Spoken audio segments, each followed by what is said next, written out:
It was during Manny's ministry times as a Catholic priest, he underwent transformation, a full acceptance of how God had created him.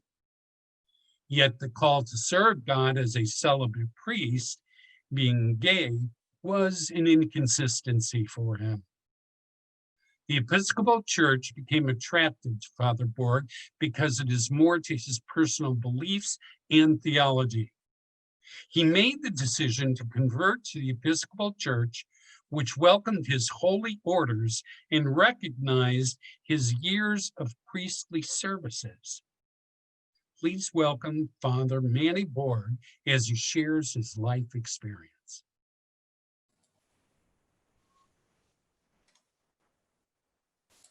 Can you hear me?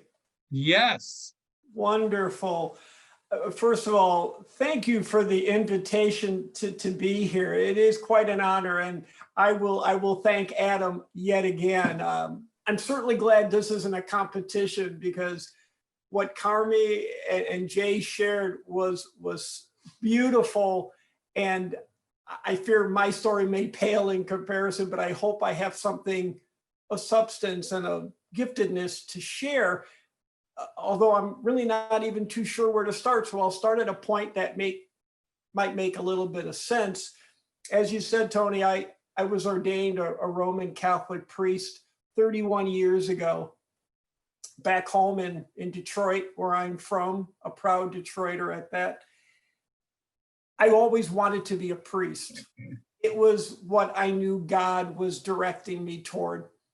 I hesitated. My first 2 years of college in Detroit were studying forensic science. I wanted to be a detective, and I was advancing in that field, and I was really enjoying the study of criminology. And then I was confronted with the reality that I would have to wear a gun. And I knew immediately that the only reason I'd carry a gun is to use it as a paperweight. I would never, ever employ a gun for any reason whatsoever. And I was confronted with the rationale: what if your life was in danger? What if someone you loved was being confronted? And yet still, I knew in my heart I could never, ever actually pull a trigger. It's just not who I am. And so my priesthood went on, and I was enjoying it, and stationed in Kansas for a few years. As a religious in the Roman Catholic Church, you take your vow of obedience, which we also nickname our vow of stupidity. You simply did what you were told to do, even if you knew it was nothing of what you wanted to do. I wanted to go to Africa and be a missionary. They sent me to Wichita. Obviously, they were geographically challenged. Regardless, I went as my vow of obedience required of me. And I enjoyed my time in Kansas. I was called back by my superior to Chicago, and I was asked to be the coordinator of a parish mission team, where we literally traveled the country by invitation from one church to another to provide a parish renewal, a 5-day, 5-night mission experience. And I was asked to coordinate it. And I was the youngest member of this 5-member team. Being Roman Catholic, there were no women involved in this. Another reason why I am no longer Roman Catholic, but that's another sidebar to the story. And I was disappointed that my brothers in community focused solely on Roman Catholic churches as our destination. And so I questioned, saying, why don't we open this up and see if there's other faith communities who might welcome us as an ecumenical bridge? And to my great surprise and wonderment, we did get a few requests from a few evangelical Lutheran churches, from an Episcopal church as well. And I jumped at the opportunity to preach in these non-Catholic environments. We all have the same employer. I don't know what the argument is. So I was just overwhelmed with happiness to be able to be in this company. It was in Chicago when I was studying for the priesthood at Catholic Theological Union that I really fully began to embrace who I was as a human being. In my college years, I dated girls. My first years of college, I dated women. And I knew that there was a disconnect there. It wasn't that I wasn't attracted to them. It was just that there was a static there that was not healthy. It was not where God wanted me to be. And then I had to let the barrier down. I had to take the scales from my eyes and say, this is who you are. And it is perfectly fine. But that's a really hard thing to sell yourself when you've got an institution saying that's wrong, it's inherently evil. And then as Carmi said, you got people praying for your salvation. Whenever anybody says they're praying for you, thank them, because we always can use extra prayer. That's another sidebar. Thank them. And so embracing my true identity became much more easy for me to share with others who I was. And the hardest test was going to tell my family. I have 5 sisters, and now I have 2 brothers. One of my brothers recently passed, and my dad had already passed away at this point, and my mom. And my family was very staunch, traditional Roman Catholic, not conservative, but traditional. There is a distinction. And I decided to talk to one of my sisters who's just a year older than me and who I am very, very close to. I'm close to all my siblings, but to my sister Rita in particular. And so I went home to Detroit and I said, I need to tell you something. And she said, what, are you sick? What's going on? I said, no. I need to tell you about who I am. She says, oh, that you're gay?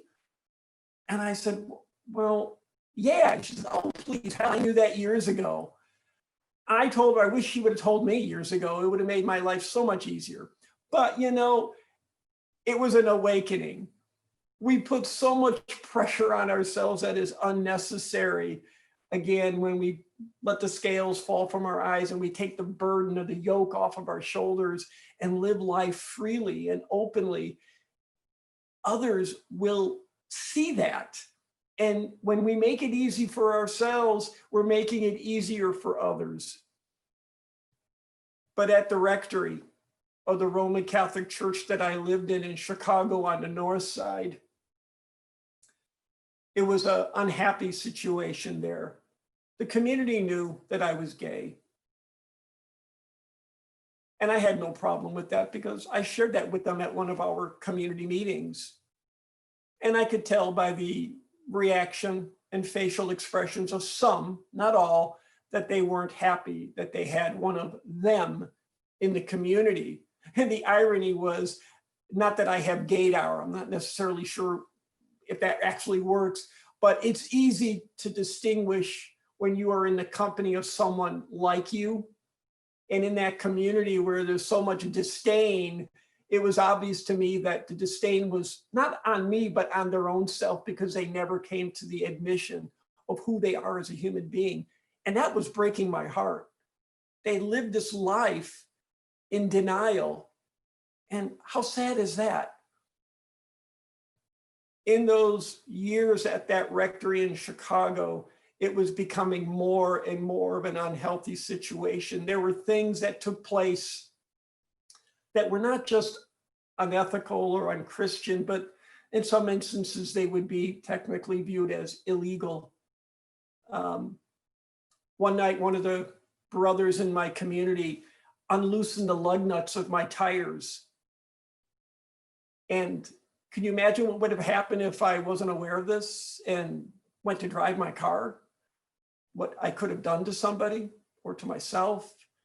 And I would have never known if it wasn't for one of the other brothers telling me, Manny, something happened to your car and we got those lug nuts tightened, and it escalated. And it got to a point where I needed to make a break. So I took a leave of absence. And it was in that process of discernment that I had walked up a couple miles to another Roman Catholic church to go to a Sunday night mass. I could have said mass for myself, but no.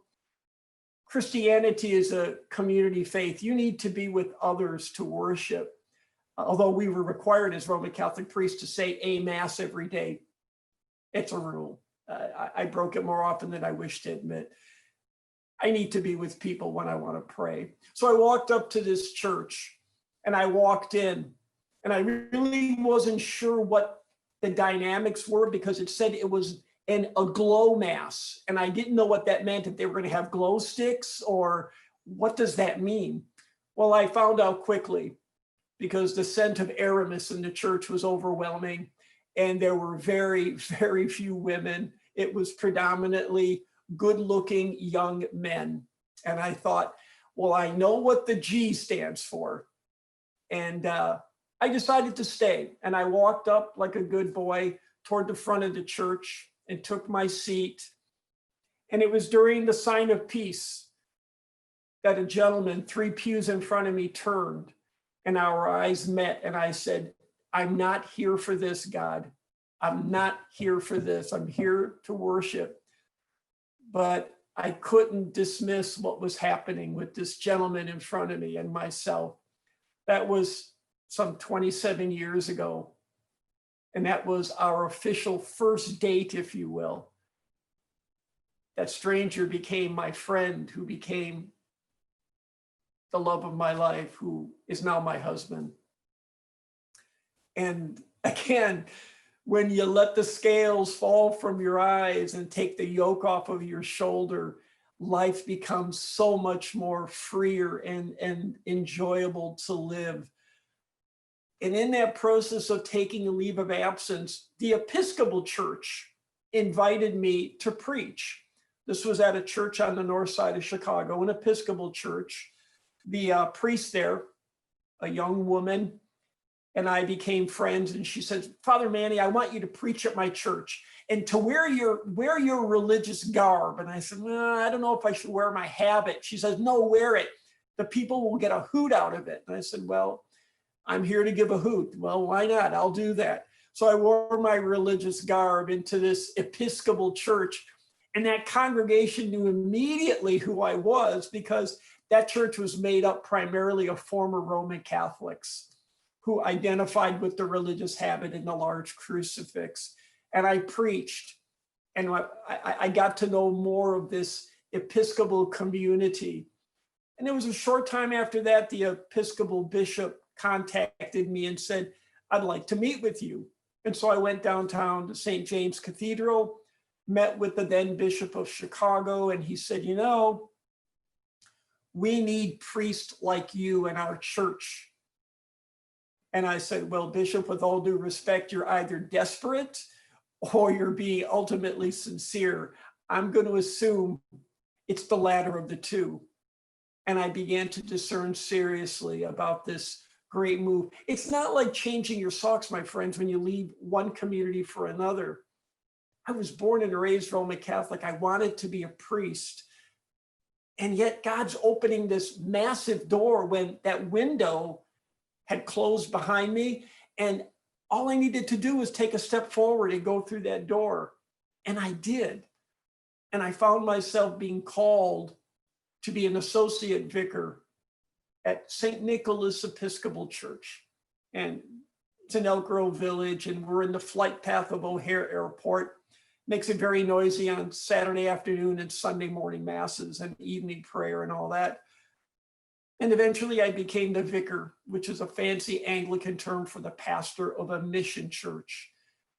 And St. Nicholas was another opportunity for even more scales to be removed from my eyes. And if there was any remnant of a yoke on my shoulder, it was shattered there because I was nothing to them but exactly who I am.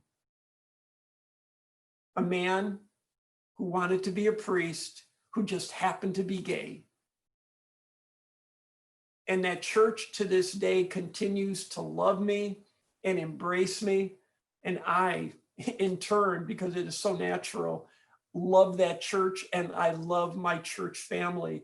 It is such a giving community, and that's what we're trying to instill.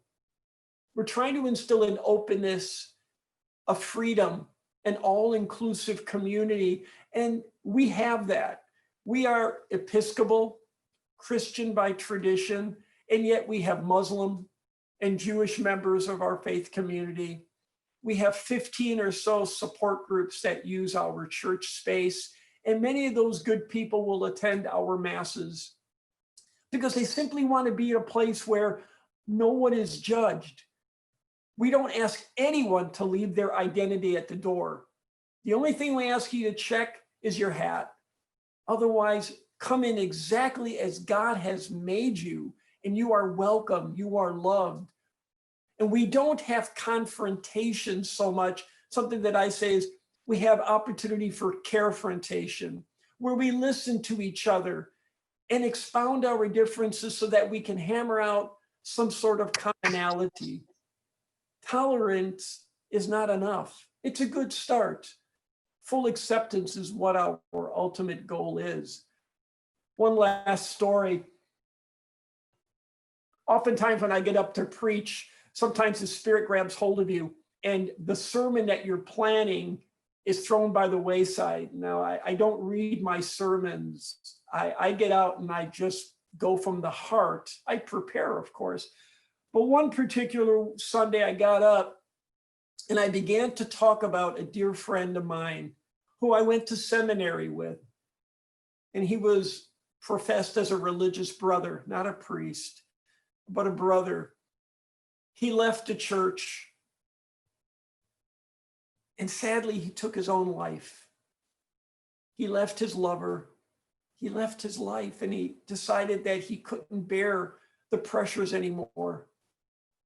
My poor friend wouldn't let the scales fall from his eyes, and he harbored some of that yoke still on his shoulders. And when I received the news that my dear brother and friend had committed suicide, I was devastated, and I needed to share that with my faith community.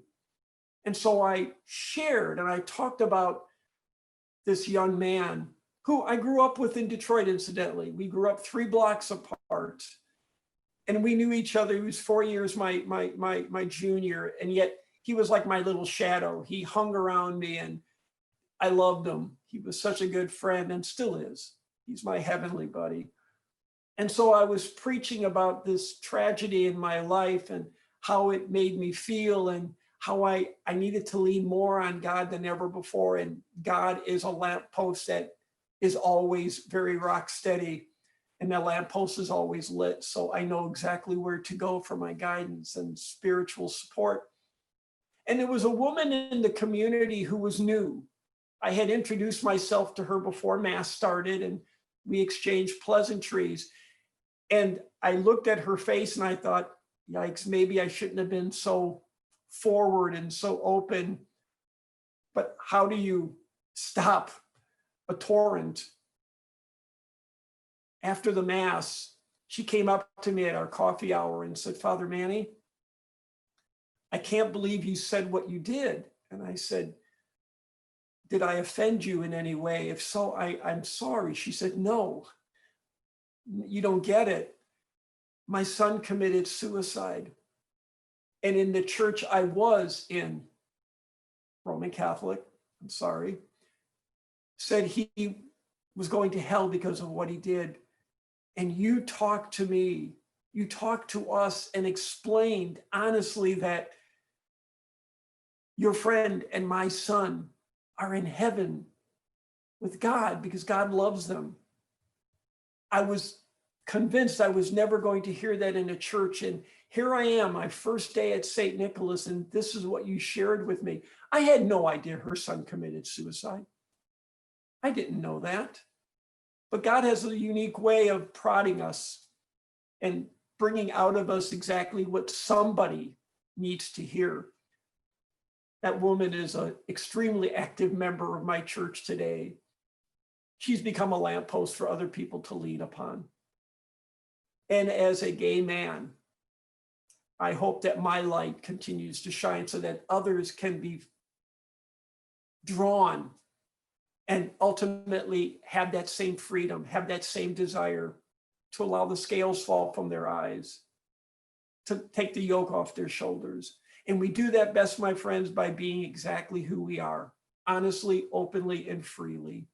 It's that parade, Jay. Sometimes we have to sweat it out, but it's worth the sweat because it's the only life we're going to get, and it's worth it. Thank you.